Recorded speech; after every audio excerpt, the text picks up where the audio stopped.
Okay. Well, welcome to this last session of the day. I know my head is a whirl with all the things that I've heard and all the people that I've talked to and listened to today. I don't know, does anybody else here feel that way? I think that's probably a pretty general sense. But we have one more event tonight, and I think this will be enjoyable as well.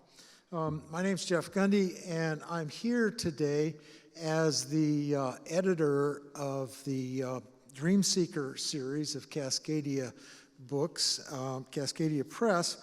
And so I'm going to make a few introductory remarks, and then we have 8 Cascadia writers who will each share briefly with us along the way. So, I believe that the first Dream Seeker book that I worked on was by Deborah Gingrich, who isn't here with us this weekend, in 2007. It's called Where We Start. And I counted, and I think I've worked with authors on at least 20 books, mostly poetry, but some of the memoirs, at least one novel in this series. There are at least 3 more on the way. I took over for Gene Janzen, who's with us tonight, who had worked with Michael King at Cascadia before that. And later, I was lucky enough to work with Gene on her book, What the Body Knows, which is her most recent book. I've worked with people on their first books, on second and third books. Some of them were quite young writers who were just getting started. Others were much more experienced. And some of the manuscripts that I worked on needed only a very light sort of touch. Others, it seemed to me, could use more revision to get into the best possible shape. And sometimes I suspect some of the writers, including possibly a few who are here tonight, were ready to tell me where to put all my picky notes and particular advice as we went back and forth on questions of all these things, that go into deciding that a book is really ready to be out in the world. Sometimes tiny details, sometimes big picture issues, all these things that editors are bound to fuss over. My aim was always, as I think most good editors would tell you, to try to understand the manuscript and to understand what the author was working toward, understand their voice and their intentions and purposes, and help to realize those as strongly, as purely as possible. I expected that they would sometimes push back. I've been on the other side of this process many times as well, and sometimes it's like, oh yeah, how didn't I think of that? And sometimes it's like, are you kidding? You want me to do that? So we did have ongoing conversations at times, but I'm convinced that all the books did get better as we worked through that process. Sometimes they got their way, sometimes I got my way, sometimes we found a happy third option. I'm really proud of the set of books that now exist, and each of the writers that we've published. I hope they've been able to forgive my fussiness. I have to say a few words about Michael King as well. He's not able to be with us tonight, but I have to give him a lot of credit and a good deal of praise for having the vision of a line like this, of poetry and imaginative work from an independent Mennonite press, and just for his ability to keep this going for over 20 years now on what is surely a modest budget at best. He's open to diverse voices, perspectives. Among the books that we published are ones that challenge many of the Mennonite pieties in favor of vital experience and lively imagination. And that support of Michael's for a wide range of views and voices has been as remarkable as his business sense. When my work with the authors was done, I turned things over to Michael and his staff to design and produce the actual book. I knew I could trust that the final product would be really beautifully done. And I know he wishes, as I do, that the press could do more books and that the process was faster. Some of the people here are still waiting for their books to come out, right, Cheryl? Right, Raylene? But, that's just the way that it goes. If you all would go search out the Cascadia books at the bookstore down here and buy 3 or 4 of them, that would help to speed the process along. So you could think about that if you have any money left after what you've already spent this weekend. I wanted to say a word, too, since I have this kind of audience here, about how books get chosen. The usual process is that people submit to the press, to Michael. He does an initial kind of screening. If he finds books that he finds promising, he will pass them along to me, ask me to read them and say what I think. Usually, at that point, my verdict is, at least, this is promising. We should at least carry on a conversation with the author about it. Almost always, even those books that we do both like a great deal, do go through a considerable revision process and editing process before they make it into print. So those of you who are not as familiar perhaps with that process should, this is just to say that it's normal. There is almost always a queue, as there is right now, but I wanted to say also that if people in this room have manuscripts that you'd like to see in print, and if you think that Cascadia might be a good home for your work, the process is still open. I would note that while we've done well, I think, in terms of gender diversity, we've published many more books by women than by men. We've probably done less well in other diversity categories, and so that's one goal for me, at least, as I go forward. And if any of you would like to talk with me, if you have a book in process, find me somewhere, and I'd be glad to at least have a conversation about that. Well, it's tempting to reminisce further about working with the authors who are with us tonight and tell stories that would embarrass us both, perhaps, but I want to give them as much time as possible to share their work. So I will just say we will hear from them in this order: Julia Baker Swann, Cheryl Denise, Joseph Gascho, Raylene Hinz-Penner, Ann Hostetler, who's going to read for herself, and for Jane Rohrer, who's not with us, Esther Stenson, and then Jean Janzen. And I did promise Jean that she could have a little extra time as sort of the, grand matriarch of Mennonite poetry, and she's not involved in anything else in the conference except for being here, and so we'll give her a little extra time at the end if she likes. She threatened to read for, an hour and 25 minutes, I think was the number she mentioned, but I don't think she will go on that long. I'm not going to try to introduce all the authors. It just seemed too cumbersome to try to do that, so I will just ask each of them to say as much or as little about themselves as you like, as they like, and information about them is in the material that you received before. So, Julia, start us off.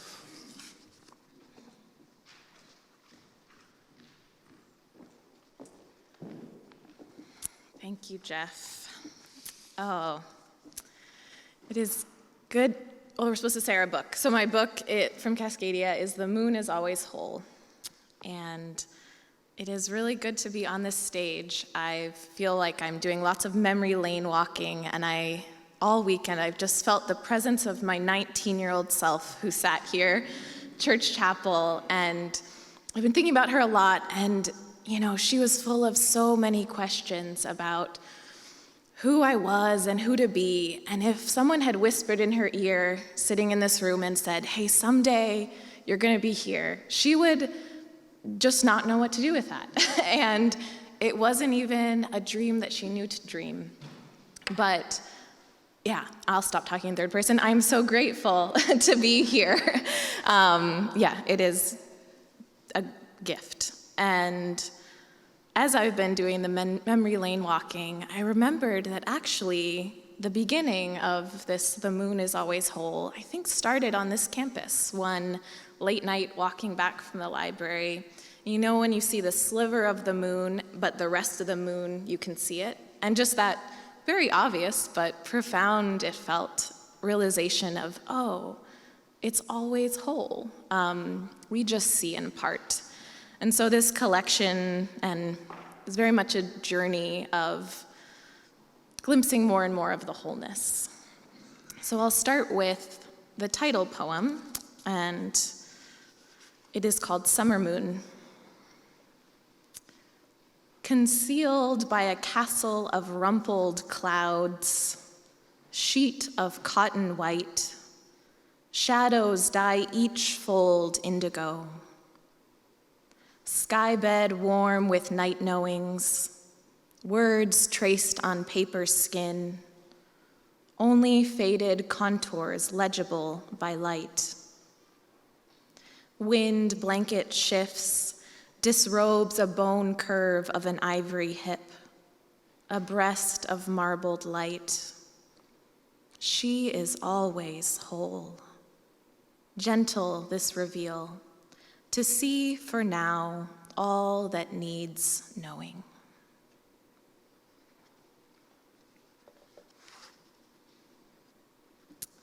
Time.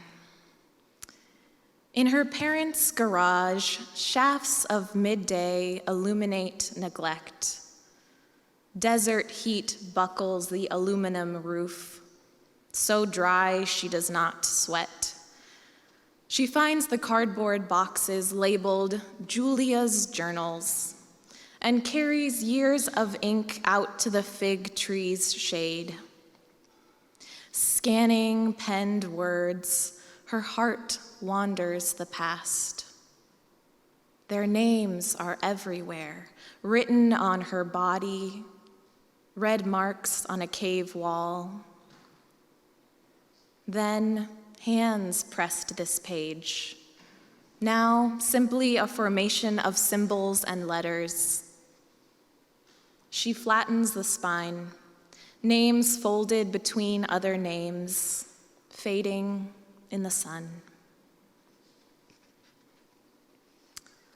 Thought I'd read a newer poem that is maybe, I don't know if answer, but in conversation with those questions of 19-year-old Julia.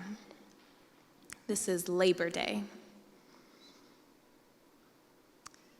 Fear carves chasms in the rhythm of day, a rent in the fabric, a boulder in the flow. I work with it, the fear. It is rather boring. What I deeply trust requires no effort.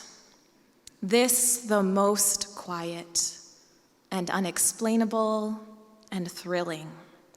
The assurity that a poem is forming within, tucked away for that gestation, that someday will appear as surprise. Like the wild grape I saw along the road just now. The twisted vine must have been there all summer, among the blackberry bramble. But today, as leaves rust and space opens, I can see the purple, almost black fruit, sweet, like this deepened ink.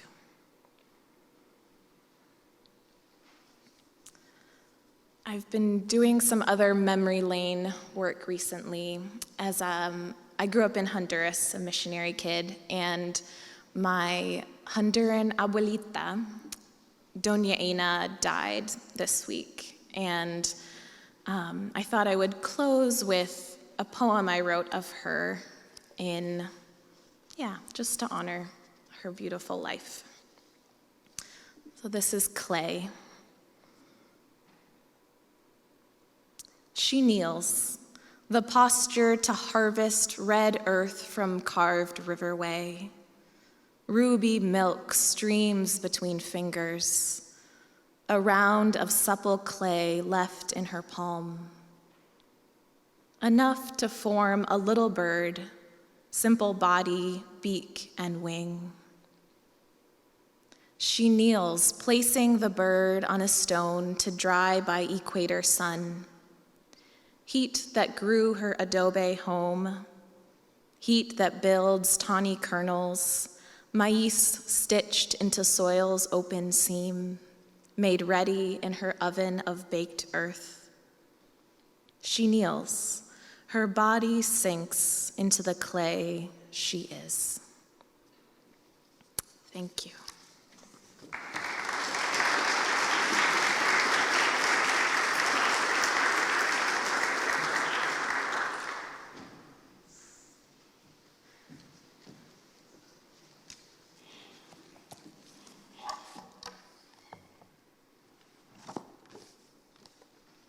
Thank you, Julia. It's always good to hear you.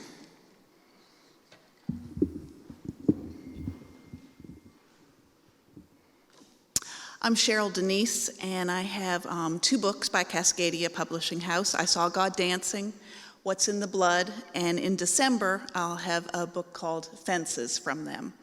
And that's what it's going to look like, so I'm all excited. You probably can't see that, but that's okay.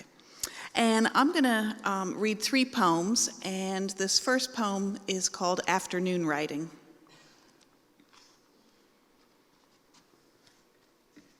Afternoon Writing. I sharpen 3 pencils, gather blue and purple pens, but the laundry basket hisses under its mound of angry cotton. I steep peppermint tea with honey, read a George Ella poem to warm up, but the glasses on the countertop spew their milky films at her stanzas, and the dog hair on the pine floor spins a slow waltz with the breeze, gathering partners like a rich playboy.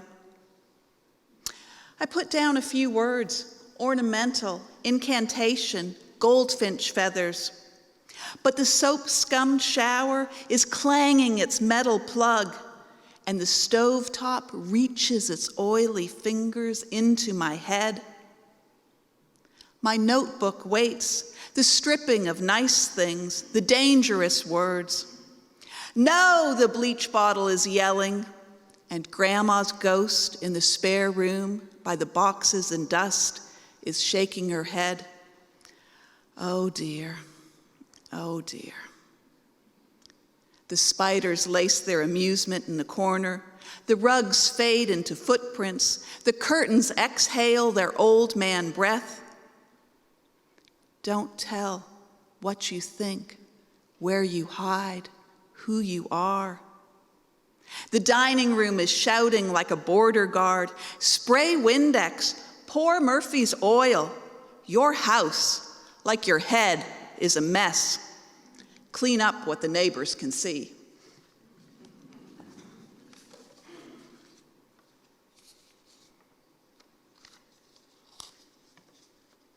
And these next 2 are from my new collection. Where I'm from. I'm from clotheslines off back porches, from pickle brine and cooked cheese, from a mother who made us kids sniff horseradish at the first sign of a cold. I'm from shape notes, knitting needles and pickling corn, ink stains and silver typeset, Dad's Heidelberg press, forever snorting like a stallion in the old chicken coop. I'm from neighbor kids flooding the backyard for hockey, imagining ourselves as Wayne Gretzky and Bobby Orr. I'm from a giant white Bible on a coffee table with a picture of Solomon about to split a baby in 2. I'm from home-sewn bathing suits, accordion lessons, breaking curfew and smoking players, Gloria Vanderbilt jeans and Farrah Fawcett hair. From a mother who had 2 dates in one night, a father who snuck out of the parsonage to see South Pacific at that foreboding movie house.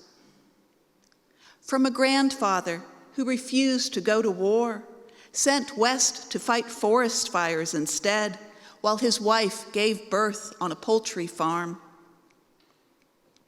I'm from recycled ancestors, the ones I can't name and don't understand, but who somehow survive in my bones, grounding me here to this place where I'm from.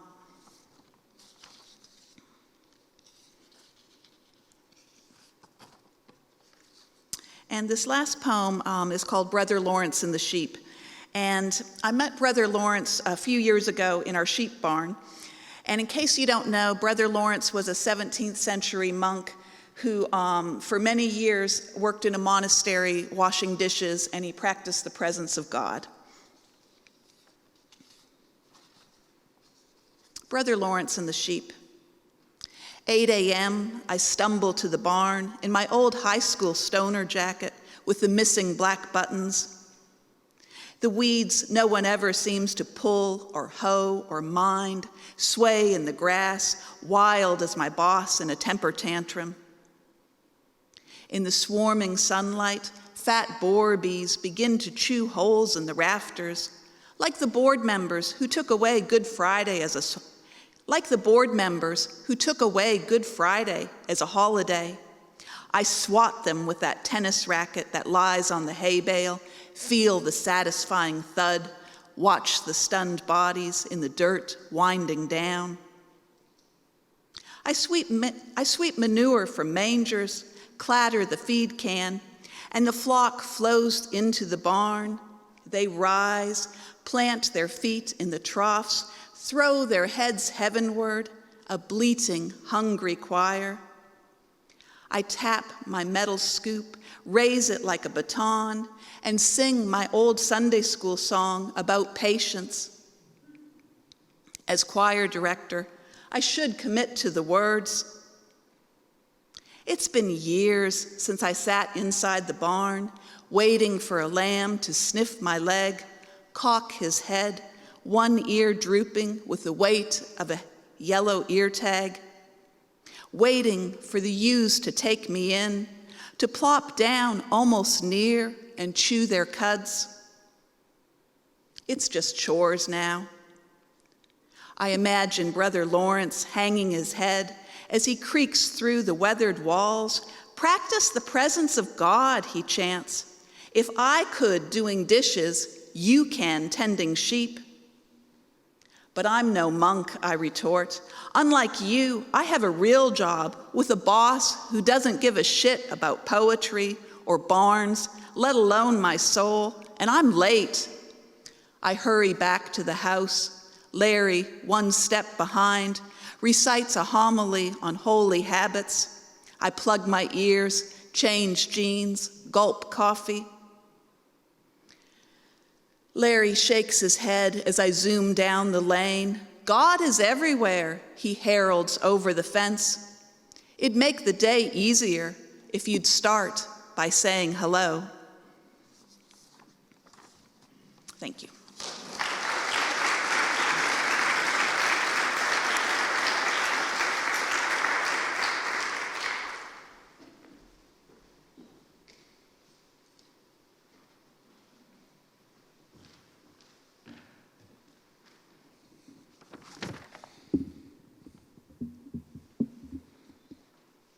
I'm Joseph Gascho, a retired cardiologist, and Jeff could have had a lot of things to say about me, and I'm glad he didn't. The one word I remember, Jeff, is expand, expand, expand, which is a little joke between us.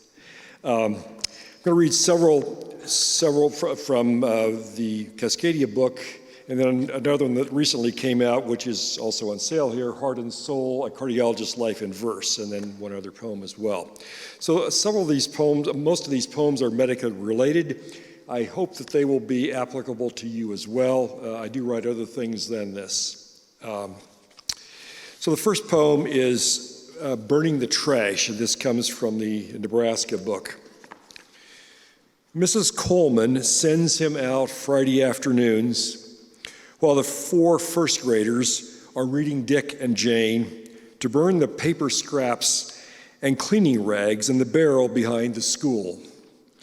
Glad to be outside alone, but he worries that the wind will quench the match before it lights the trash.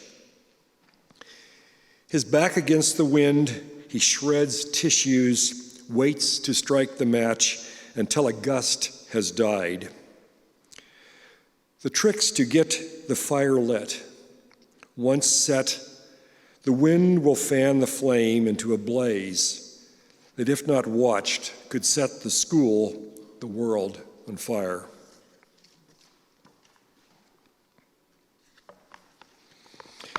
And this is called Auscultation of the Heart. And in these poems, I'm in the third person. He tries not to listen too long because even if all sounds normal, the patient will think he heard the whish of a leaking valve about to let go and loose blood to flood his lungs. But if he doesn't listen long enough, she will think that by spending less time on her, he can see more patients and make more money and buy a yacht. While listening, should he look at his stethoscope or off at the wall at the brochures about how to lose weight and stop smoking? Or should he close his eyes? Should he smile, but not too much? Surely he must not frown. Should he nod his head? Surely he must not shake it. His right hand presses the stethoscope against her chest. What should he do with his left hand? Can he lay it on her shoulder? Or should it hang down limp and loose? At least he not fear that she knows what he thinks. He thinks. Delivering bad news. He's listened to her heart and lungs, peered into her ears and nose each June for 20 years. He doesn't need to read his notes about her broken hip in '99 and heart attack 5 years ago because he can recall it all.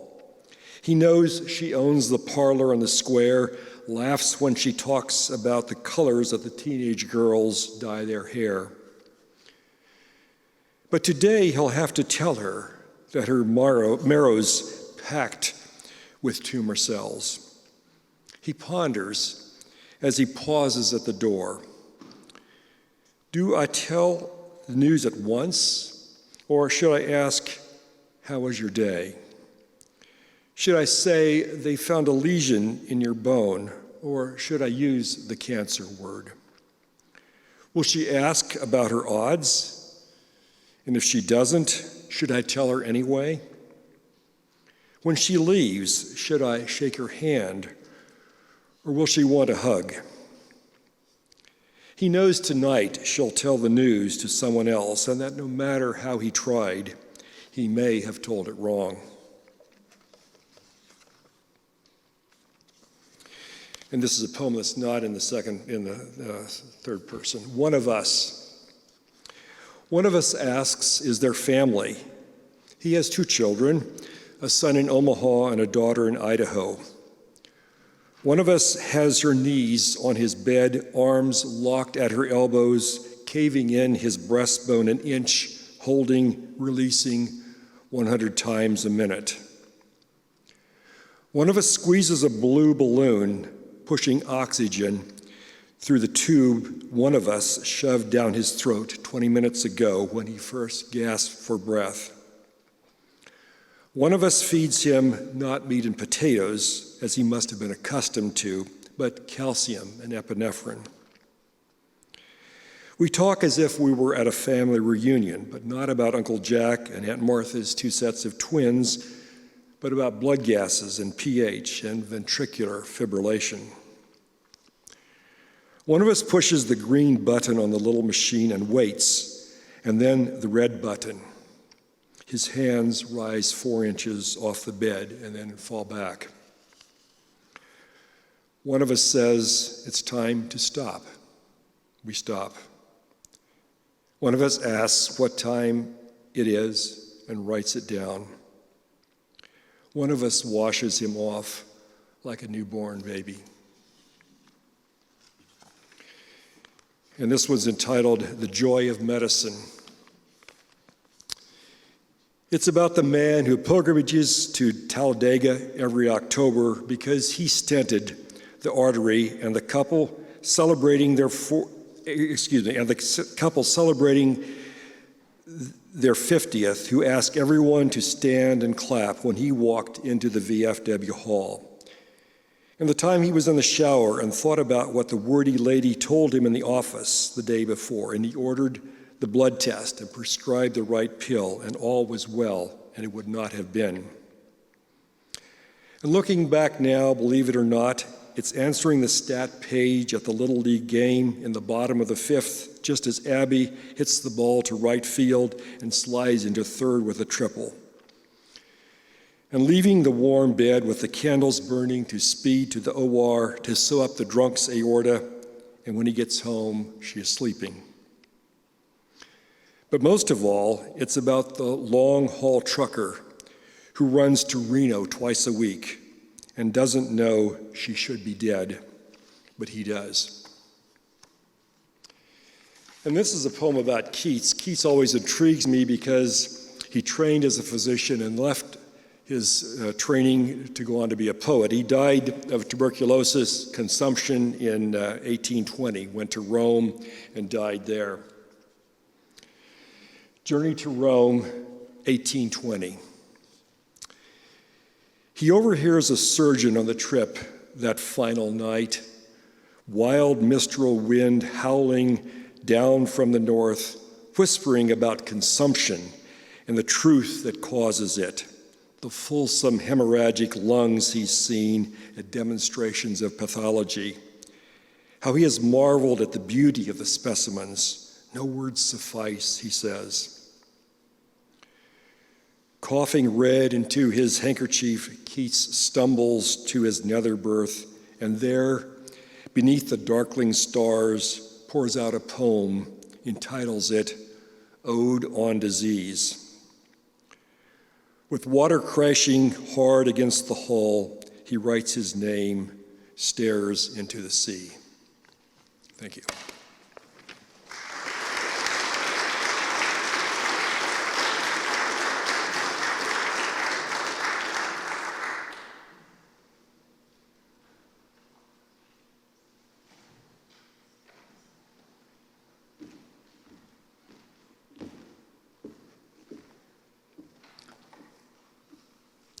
I'm Raylene Hinz-Penner. This book that I'll be reading from tonight will be my second Cascadia book. My first was Searching for Sacred Ground, the story of Cheyenne Peace Chief Lawrence Hart in 2007. And of course, I still wince a bit to think it's in the memoir series, because I said I was writing about the land, not a memoir, but I think everyone says they're not writing a memoir. East of Liberal Notes on the Land should be out in 2022, and I think Michael has very kindly left an order form with the book cover and giving you a break on postage if you wish to pick that up tonight. It's really the story. And it's somewhat related to the book on Lawrence Hart. It's a story of the Dust Bowl land my parents came to in 1950 in the southwest corner of Kansas and brought back into productivity. What I considered a story of heroics, and I still do to some degree.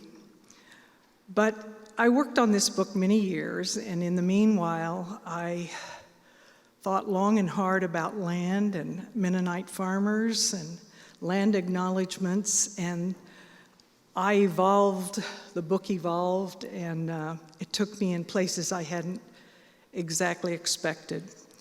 So the first thing I'm going to read is the first page of the book, 1949, which I wrote a long time ago and kind of set up where I thought the book was going, and then the last piece I'll read you is from the end of the book, and you'll sort of see evolution.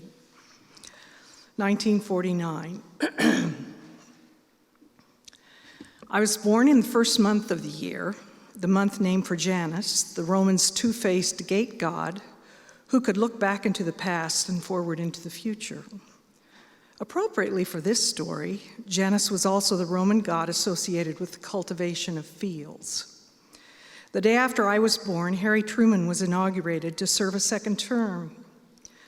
Liberal's Southwest Daily Times, the local newspaper no doubt lying folded on a table in the Epworth Hospital lobby, where my father would have eagerly pounced on it, announced Truman's theme of peace, plenty, and freedom for the world. Quote, Our aim should be to help the free peoples of the world through their own efforts to produce more food, more clothing, more materials for housing, and more mechanical power to lighten their burdens, end quote.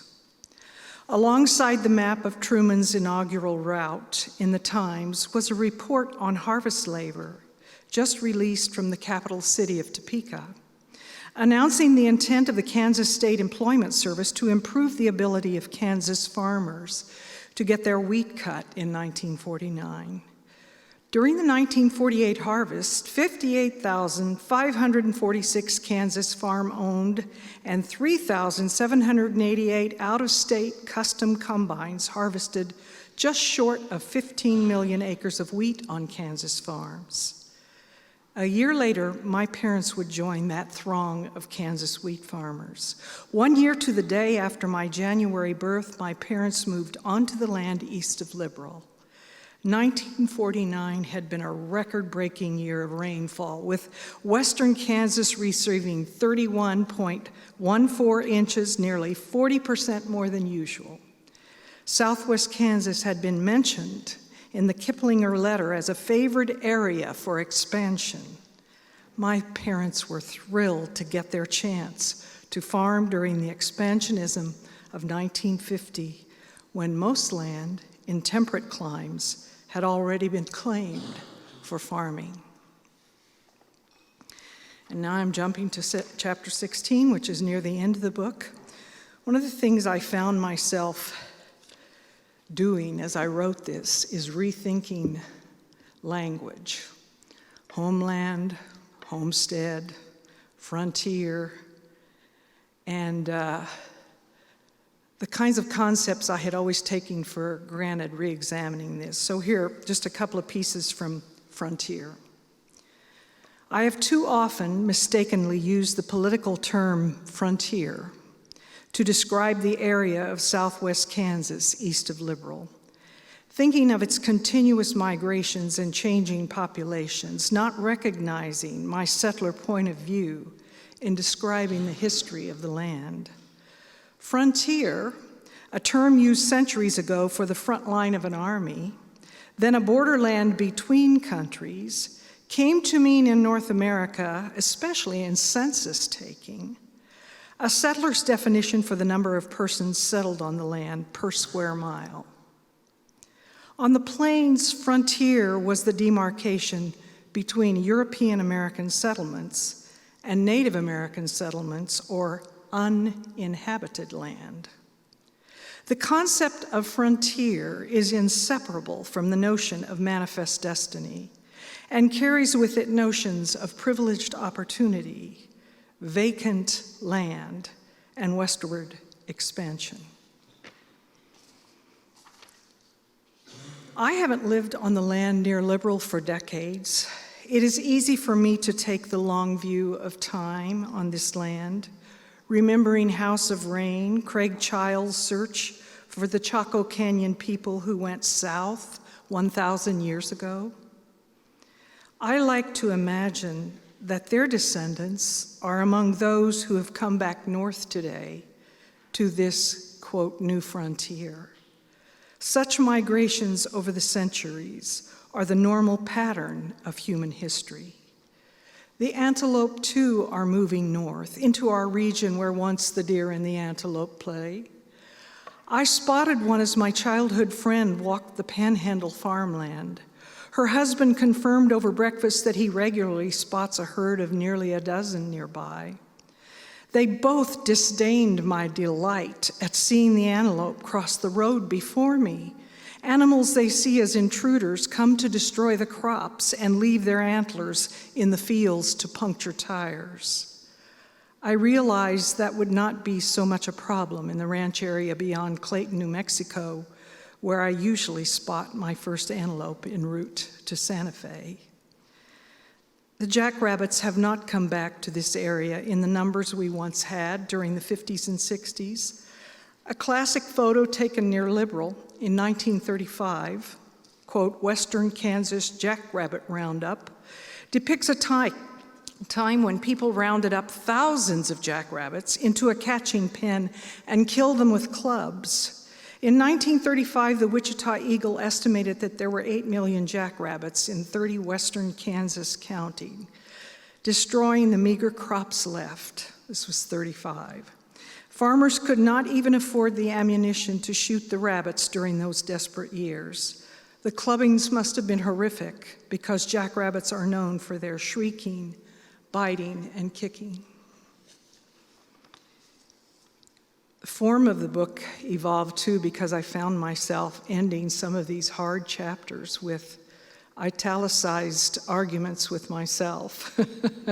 And so here's the last one, and I'll finish with this. At the end of this chapter on Frontier, I have a little piece of a couple of paragraphs called Evolution.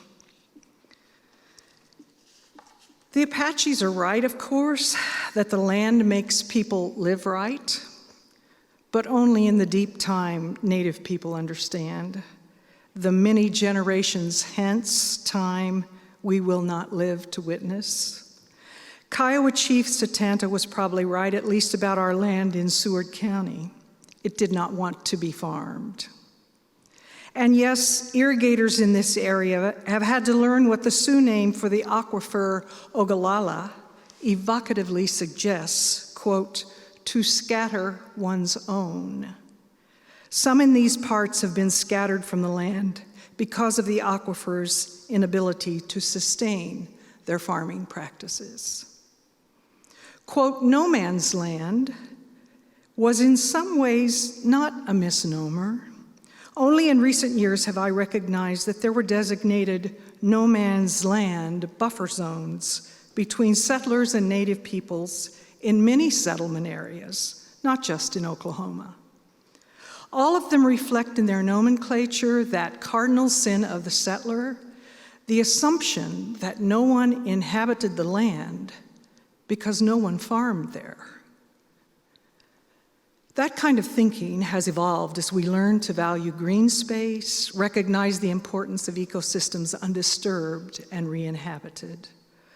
Our evolution as adaptable humans, responding to a depleted earth and correcting our mistakes of overuse, seems like the more accurate way to think about the changes I once thought of as the liberal area's always new frontiers.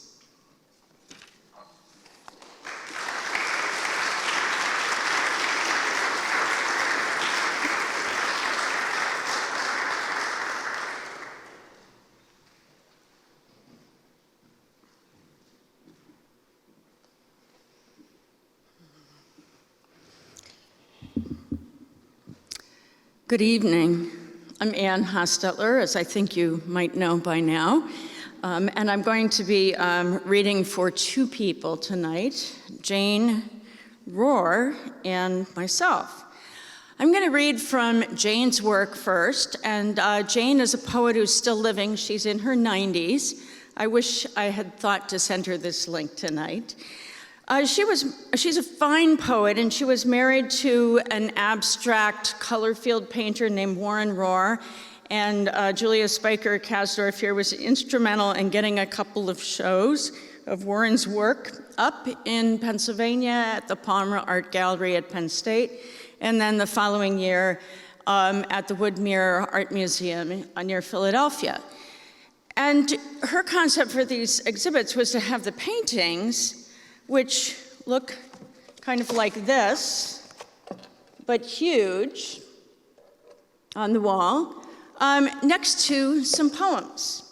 And it worked beautifully. The two shows were different, the works were different, the poems were different, they were hung differently. Each one had its own particular aura. Maybe a few of you were fortunate enough to see them, and I thought, well, it's a shame. This is a Mennonite literature conference, and very few of you have probably seen the show, but I'm gonna leave my catalog at the desk, the registration desk, and you can take a look at it if you're interested in that sort of thing. Jane and Warren left. Jane was from Virginia, Warren was from Pennsylvania. They met at EMU. He was supposed to be a minister, And he instead decided to become an art teacher, and she likes to say that we ganged up and ran away from our Mennonite farm backgrounds, and we became modern artists.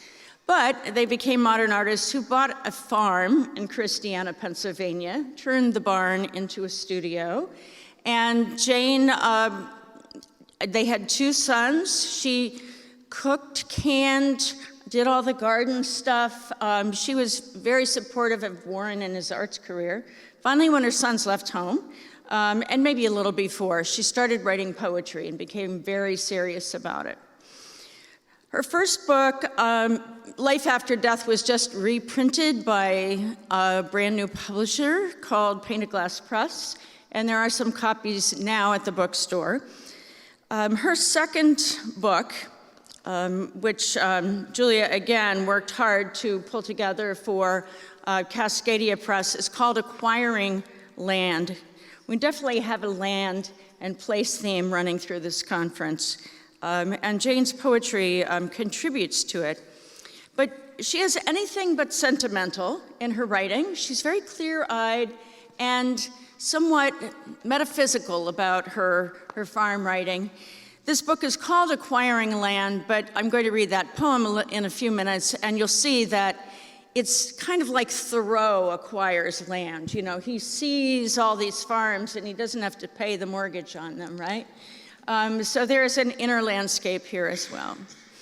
And the books were both published after her beloved husband died, and she survived him, and so there is an element of mourning in them as well. Here's the first poem in the book. And again, it fits with the theme we've been doing here this weekend. Story. Don't think the story moves before us like a single file of horses passing along a horizon line in the eye. Don't think there is a story at all. Rather, a great congress of scenes on a stage revolving once every 24 hours. It's a theater in the round, and we are the audience, which is, of course, on stage also. In a rare instant when we are not performing, we see through the curtain the act that just passed in its slow merry-go-round motion to the sound of calliope and recognize ourselves as we are everywhere at once. This poem is called Place. It was in one of the exhibits. So you can think of yourself amid paintings while I read this. Place. The words, dappled with sunlight, floated across the open field as I drove by. You understand the dapples did not float, or the sunlight, just the words, since by that time I had passed and would never see that green instant again. Yet it is cut in permanence and perfect in my most real of archives, a small gallery of moving frames from another place while I am here.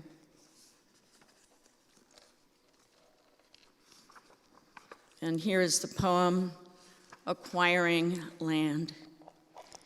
60 years ago, my fiance's parents were relieved he would marry a girl whose father owned 1,000 acres. They had their standards. I see the Shenandoah now like a World War II movie, sepia-toned, and the river flows by the house someone owns. The day came on the toy farm in Lancaster County when I stepped out of my shoes, stuck in the mud in a cornfield, screaming the known world must be bigger than this, and went on the road, collecting places, leaving after leaving, the only sure thing we do, but we do not know it. My mind is filled today with a whiff of Lisbon in the rain and the marina where the white ship docked. I had pitched past Gibraltar all night in my berth and thrown up my gorgonzola risotto. But I would pitch and rock again tomorrow just to get to the white clay that whispers, Spain. I am not Spain. Last year, I bought all the land along the Danube, slipping into Budapest at dusk, as the lace curtains stirred gently in the upper windows of the old Geller Hotel. At the edge of earshot, I swear voices of the dead float from Hero Square, flat, quiet, and bullet-pocked, alive now in literature and the stricken whispers of the people. Go all the way to the top of the city in the yellow of October and listen to the unrecovered, barely subdued, eternally sad rumble of the past threatening. One day I was driven to acquire real estate in the cool and cruel tomb of Ramses VI, there by the jackal performing his sacred rites, there by the hot sands of Luxor that baked from my bones, separation, darkness, and bent to putrefy in my own epoch. I am permanently on the move, like everyone else. Wind blows my hair, but I dare not stop.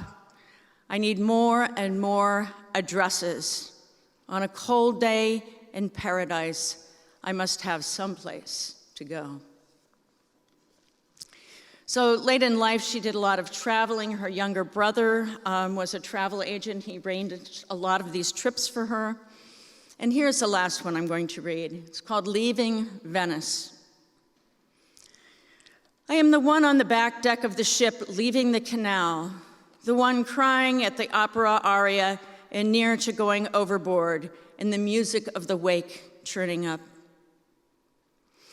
Of what I saw and what I heard, I can say little, reach back for what I mourn to take it with me. If I had stayed, and we never can, I would have met them all. There would have been teacups and goblets, as in the old days, and eventually I would have danced in a long swag of skirt, and Venice would have been as it is in the books written by English women. Attachment would have fastened me to those stone steps I bought and would lose. How contradictory of me. I was hardly there, certainly not long enough to leave. Take my advice. If you go for more than a minute, you will die for its decaying perfection when you leave. You will play the films over and over and do things intensely as though for the last time. You will come to sound like a lonely cello. But then, I am not talking about Venice. So that is Jane. This is me.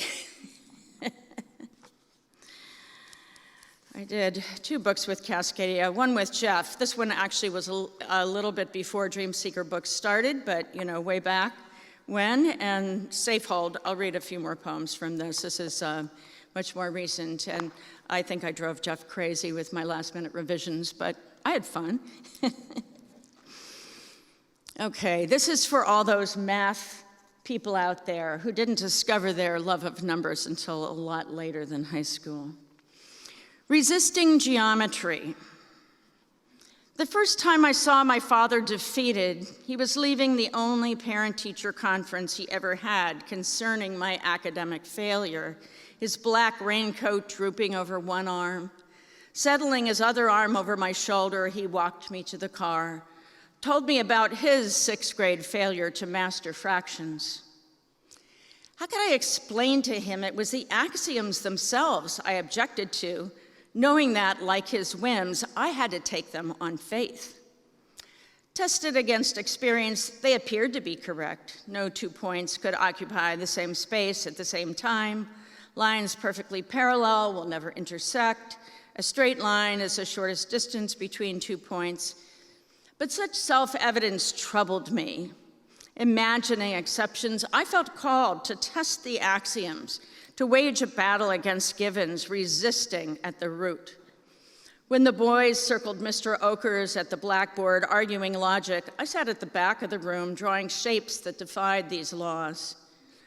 It was only in the spring, sprawled out in front of the stereo, listening to James Taylor and embroidering the margins of my geometry book with blue ballpoint pen, that I discovered that what was at stake for me was the axiomatic quality of reasoning itself. the ways in which our assumptions construct reality become paradigms that organize our vision. I realized that no one else took geometry as seriously as I did, at least no one who was failing, that is, and that in order to get on with life, I would have to get beyond axioms, memorize theorems, prove hypotheses. This was not art, where my doodles might have some eccentric meaning. This was a game with rules. And if I put aside my distrust of logic long enough, I could learn to play. But there was no longer time to be good at it, only time to garner a hard-won D. When the final report came home, I tried to explain my triumph to my father. My passing is an act of will, that at the last minute I had mastered something more than grades reflected. As I began to speak, a shadow settled over his face. Even at 14, I saw that he was weighing how much he could take on faith.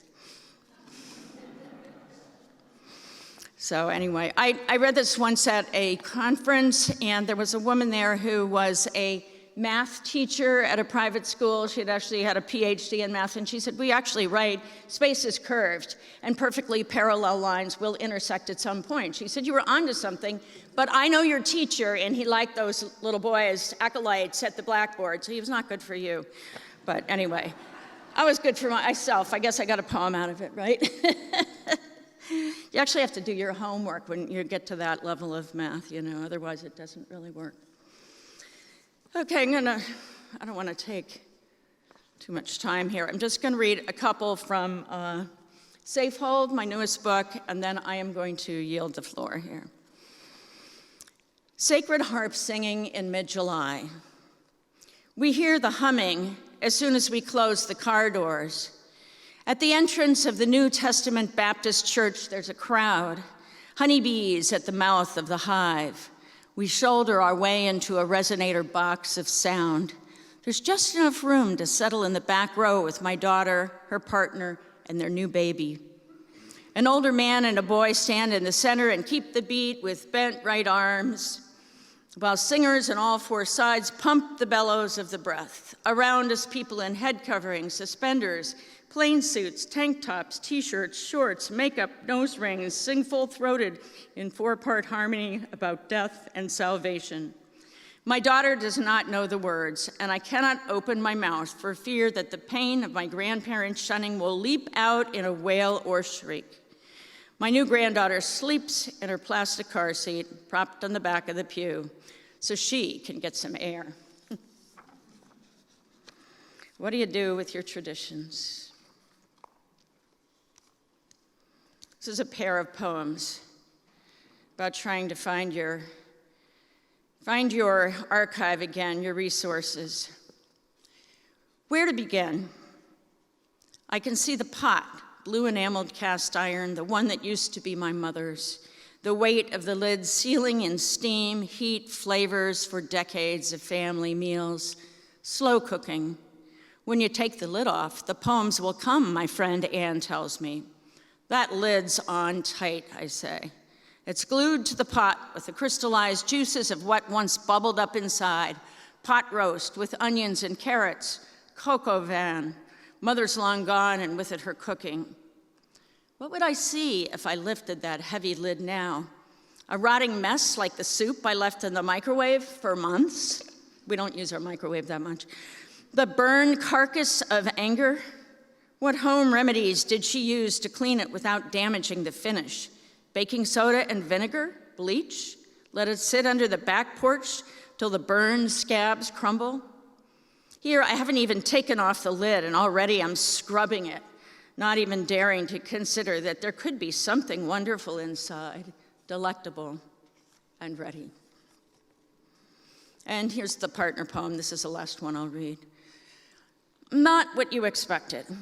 When you finally take the lid off the pot, it's not what you expected. Not crusted oatmeal burned to the bottom, not rancid bean soup or a shriveled carcass. Lift the lid and inhale sun-warmed fields of lavender, the moist humus of a terrarium, the tang of perfectly fermented sauerkraut brine. Something's alive and growing here, the loaves and fish multiplying to feed 5,000, Bundles of silk scarves unrolling to clothe a whirling Draupadi never disrobed. Tiny people crowd through a changing diorama of miniature cities. 1 hour Oaxaca on the Day of the Dead, the next Kyoto, monks slipping through temple gardens. It's a children's birthday party on a summer green lawn with games and prizes for everyone. No tears. Wait, it's an ocean of tears with a coastline and rocky cliffs, and you're diving in with an oxygen tank, sleek amidst the coral. Thank you.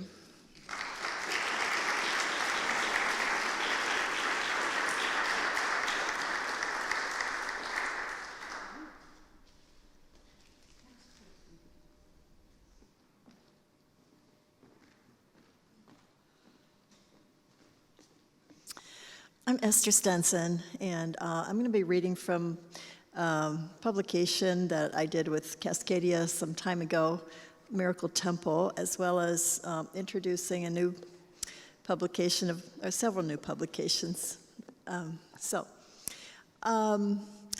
This book was largely inspired by listening to stories that my aunt told me on a snowy winter day and after that. About her life. And it begins with a horrific fire that the family experienced, the results of which I think affected the rest of her life. So she started out Amish in Pennsylvania, and her family eventually moved with the youngest children to Virginia, and from there she found her way to Sarasota, Florida, joined the Mennonites. It didn't last long. It just didn't feed her soul, she thought. And so she ended up following a black itinerant evangelist all the way to California and supported his ministry for about 40 years. And yeah, I have poems about her childhood and youth and all, but I'm just going to read the poem that describes a bit about her life in California, and it's called Miracle Temple.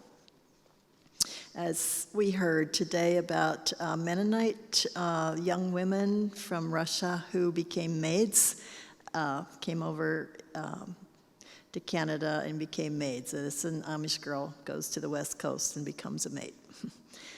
Miracle Temple. Worked myself bone-tired every day, cleaning mansions for movie stars to pay the mortgage on Miracle Temple, where all kinds of people, brown, white, Spanish, Japanese, Chinese, you name it, they had them all. They sang and clapped as I pulled apart 120 bass accordions so heavy I needed a chair to prop me up.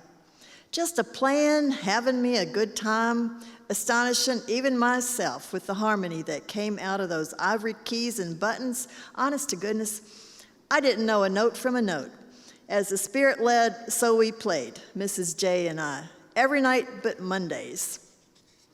While all that mixed up congregation and music making was enough miracle, I couldn't believe that all the grass I cut with a push mower, all the diapers changed on stinky babes, weeds I yanked with calloused hands, and all the meals I prepared for the Jacksons wasn't enough to turn into even a tiny drop of Cana's wine, my weekly payment from Reverend J, 1 can of pineapple juice.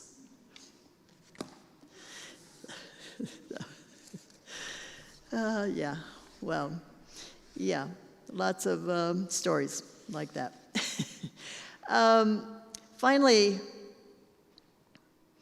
Aunt Amelia's lament. This was after 40 years she came back to Virginia to help take care of her brothers and his wife as they were aging. And so one day she called me on the phone, and this is from that phone conversation.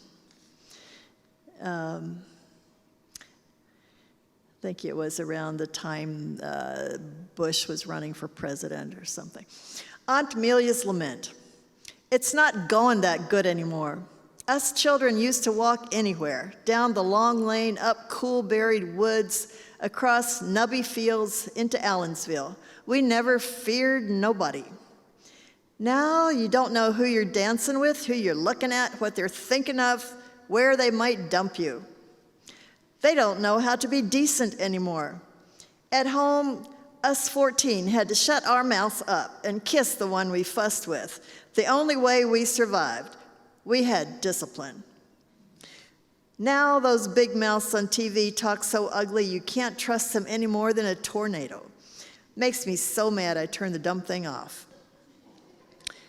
They can't do without anything anymore. Now they have to have every beeping, blinking, burping, push button, wind up, dingy new thing on the market, grown-ups and kids alike. We played with mud. Made mud pies, mud forts, mud roads, mud figures, mud anything and everything. Maybe it's time everyone got down and played in the mud again instead of throwing it all the time. It's not going that good anymore.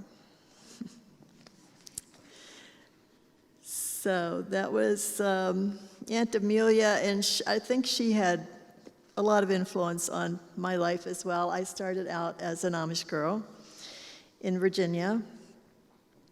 And so this little poem is kind of my reflection on standing around on the front porch of the Amish church. We were church Amish, and we actually had a church building, and we actually had our own high school, so we were a little different from some. But anyway, this is reflecting on a Sunday morning as a teenager, standing on that porch. Sunday sermons. Apple blossoms in the churchyard, kissing cheeks. They stood white-capped in a single row around the open wood porch, fronting the austere white rectangle, unsteepled, their plain dresses adorned only with white organdy capes and aprons, rustling slightly in spring's caress, like virgins prepared to meet their bridegrooms, voices hushed as the Sabbath peace, inevitably suspended when shrill calls of guinea fowl, invisible below the hill, pierced their reverie like jarring warnings before the sermon even began to admonish them the world was on the threshold, with each step taken outside the flock, outside the elders' ways, which some, under their white caps, thought worthy of exploration in order to find their peace. So I eventually, the Amish church kind of folds up, and I join a Beachy Amish church, and then I decide to explore a little further in the world as well, like my Aunt Amelia. And I go to college with permission, and then I was offered, well, I found an opportunity to go to China to teach English, and also had to get permission for that. But anyway, so this is just one little reflection of one of the trips I took while I was in China, and some questions I thought about later after I came back and was writing a few poems. Lijiang, China. If we return to the village by Jade Dragon Snow Mountain, reflected in Black Dragon Pool, if the earth swallowed the grandmother with dark-bound feet sleeping in afternoon light inside her doorway by the canal, if the foreigner still waits, frying goat cheese till his native dove finds release to fly with him away, if Dr. Hu still gathers rare specimens to cure common and uncommoners, stopping by his gate on a summer day, if he still points to faint tracks in grassy flats reminding him of Allied pilots who taught him English, if the young still defy Mao, playing na shi lutes and bobos, showing off diversity for national propaganda, If the children still speak to the elders in the language of the trees, if the trees still are. And that village suffered a very damaging earthquake after we were there, and really changed everything about that place.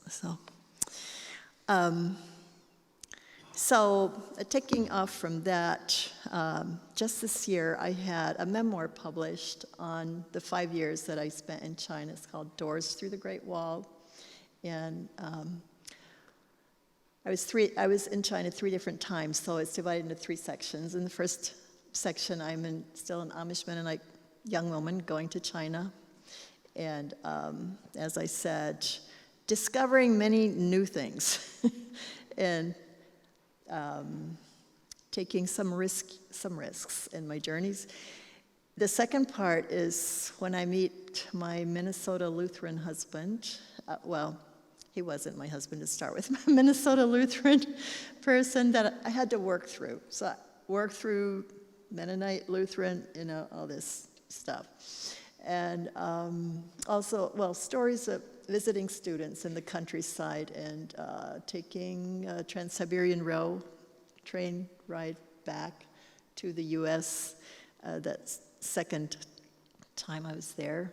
Back to Berlin, I should say, and then some travel and flying back. Of course, I couldn't take the train all the way back, but although I got that question when I was in one of the villages in China, how long does it take on the train to travel to the U.S.? So anyway, that's just some great stories. Okay, so I will just, one other place that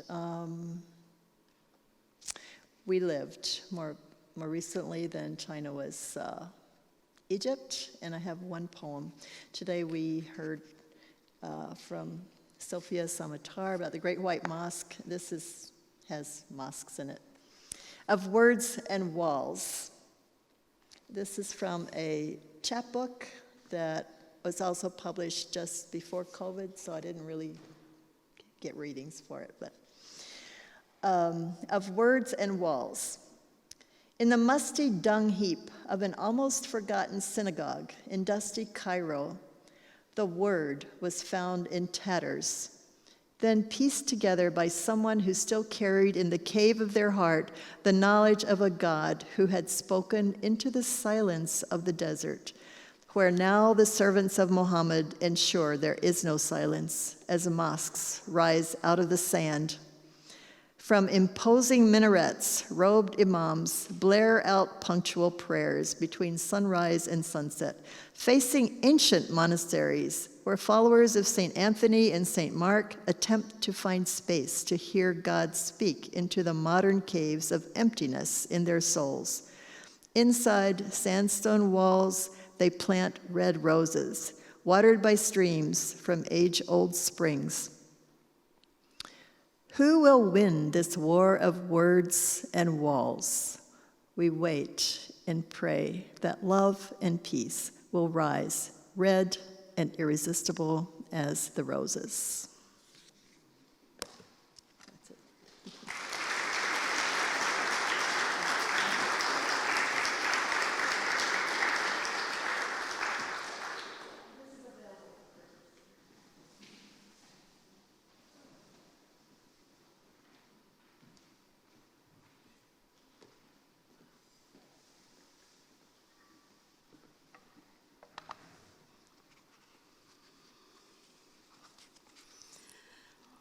Well, this is full circle for me in a wonderful sense. I think one of the first places I read my poetry was here.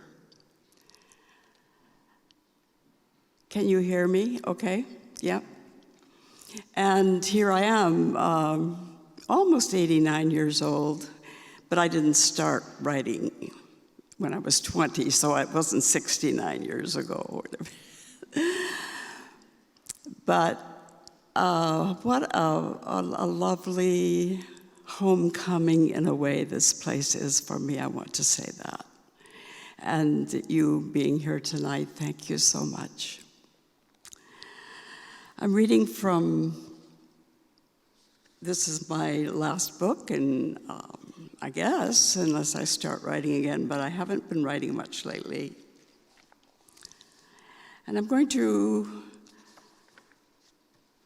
thank Michael King for doing what he's been generous with his invitations for us as poets, and I think I was the first one, and so he has continued to spread out his generosity, and we celebrate him tonight. Writing the fire. Child with crayon draws one line, then another, a curve, and finally the circle of O, a story in alphabet. Shelter of H for house with smoke rising. Capital I, the column on which we teeter unless we bend, arms open to the other. Write it, words that lean into each other, that pull away in patterns of flicker and glow until all is given up to air. I write Ash Wednesday, give title to my body's burning. Now, in this valley's cusp of spring, first stirrings in the vineyard where the vintner chose 2 stems and tied them to the wire, bound to drink the roots and dawn, for the miracle of leaf unfolding, and for the grape's green kernel.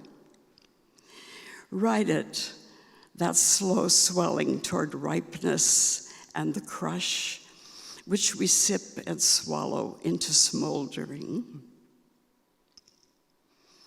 I sleep with psalms beside my head, the pages luminous with pain and praise. My dreams wander in the wilderness where manna is hidden, and I wake, starved for the day's gifts.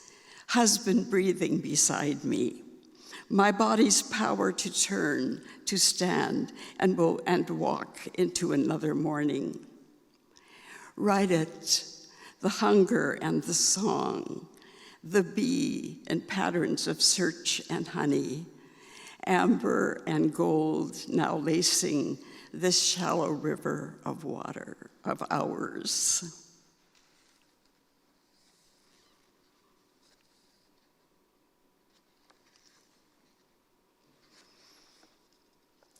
I've chosen to read Two for Willie in this book, which is one of my references back to what I've written a lot about is my family, the family that my father had to leave in Russia when he came as an orphan teenager at the age of 14 to Canada.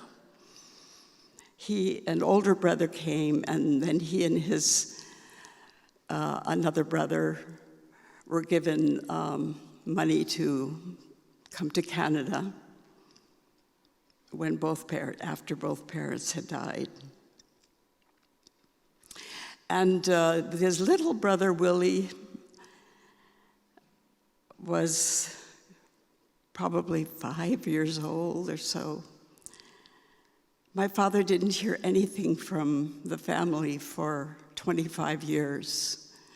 He had left these brothers and sisters who were adopted after both parents died. They were orphaned because first father died at age 48 of illness, and then my grandmother committed suicide. And in my first book of poems, I revealed that story, which had been a family secret. So this is kind of an echo of my last book, of finding the family there that had remained. My husband and I were able to travel there. But this is in reference to the first letter. Two for Willie. 1. This one is for Uncle Willie, who hid kopecks in his pocket to buy thin blue paper and stamps.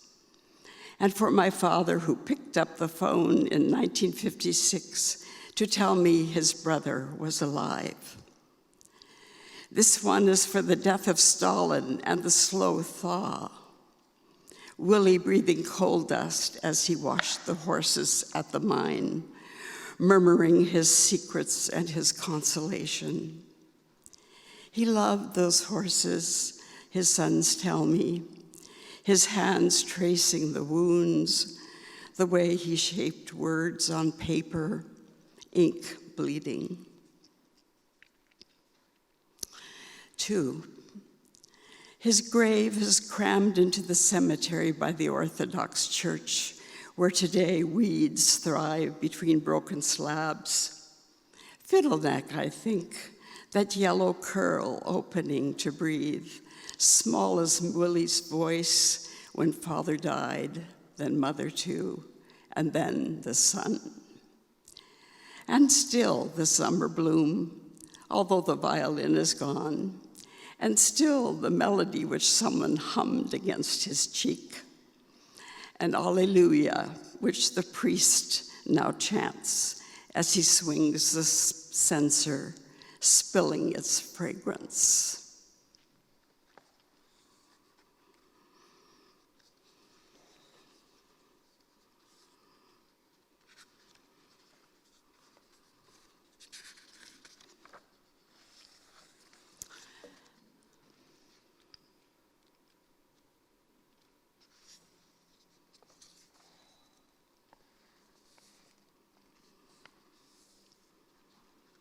Honeybees hum in the chimney as they work, nothing deterring them from their devotion to our home, not smoke, chemicals, or beekeepers.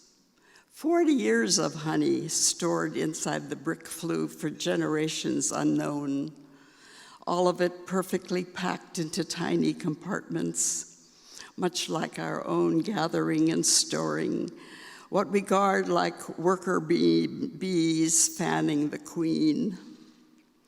In a dream, the chimney overflows in summer heat, honey streaming over the roof. Time to sort, to give, and throw away, I say, tossing books, clothes, even money. And still I waken into disbelief, my unimaginable abandonment. Oh, sweet world, your mornings of lips and birdsong, the deep sleep of winter. Well, you know I was a weebie, and so some of these poems play with my name. Are there other weebies here?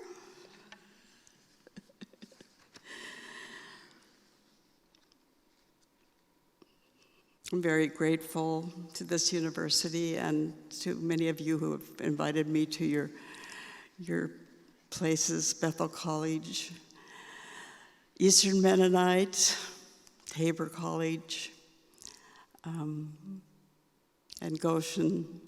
Here we are. It's really an honor to be reading here tonight.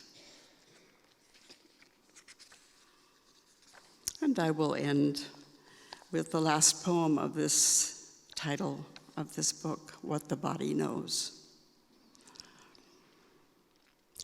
Maybe it's the ocean's rhythmic tug that helps me sleep, my body's own surge remembering its deepest pulse. Think of those Celtic monks who scaled the slippery rocks, carrying vellum and inks while the sea broke and battered beneath them. High in a crevice, a hidden stone hut with cot and candle. The scribe dips and swirls his quill to preserve the story. Luke's genealogy, name after name, letters shaped like birds in every color. A flight of messengers released into history. Each word unfurls the promise like Gabriel kneeling. The body knows that wings like waves can break through walls and enter. That the secret of the story is love.